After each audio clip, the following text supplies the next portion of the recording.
Star জলসার blockbuster ধারাবাহিক উড়ানের পর এবার ছোট পর্দায় ফিরছেন সবার প্রিয় অভিনেত্রী রত্নপ্রিয়া দাস। কিন্তু না, এবার স্টার জলসায় নয়, জি বাংলার পর্দায় এক অলৌকিক ও পৌরাণিক অবতারে ঝড় তুলতে আসছেন তিনি। জি বাংলার বহুল প্রতীক্ষিত পৌরাণিক ও ভক্তিমূলক মেগা ধারাবাহিক সতীপীঠ কালীঘাট। আর এই মেগা সিরিয়ালেই রত্নপ্রিয়াকে দেখা যাবে ঐতিহাসিক ও পৌরাণিক চরিত্র রানী পদ্মাবতীর ভূমিকায়। সান বাংলার রূপমতিতে ছোট একটি ক্যামিওর পর এবার একদম পূর্ণাঙ্গ ও শক্তিশালী চরিত্রে কামব্যাক করছেন তিনি। ইতিহাস ও লোকবিশ্বাস অনুযায়ী 1570 সাল নাগাদ হালি শহরের জিয়া গঙ্গোপাধ্যায় ও তার স্ত্রী পদ্মাবতী দেবী সন্তান লাভের আশায় কালীঘাটে আসেন। আর এই কালীকুণ্ড হ্রদে দেবী সতীর ডান পায়ের আঙুল আবিষ্কারের ঘটনার সাথে গভীরভাবে জড়িয়ে আছে রানী পদ্মাবতীর নাম।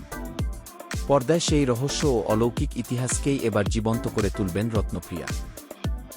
যদিও মিডিয়ার সামনে এই বিষয়ে মুখ খুলতে নারাজ অভিনেত্রী, কিন্তু নিজের সোশ্যাল মিডিয়ায় সতীপীঠ কালীঘাটের অফিসিয়াল প্রোমো শেয়ার করে নিজের উপস্থিতিতে কার্যত সিলমোহর মেরেই দিয়েছেন তিনি।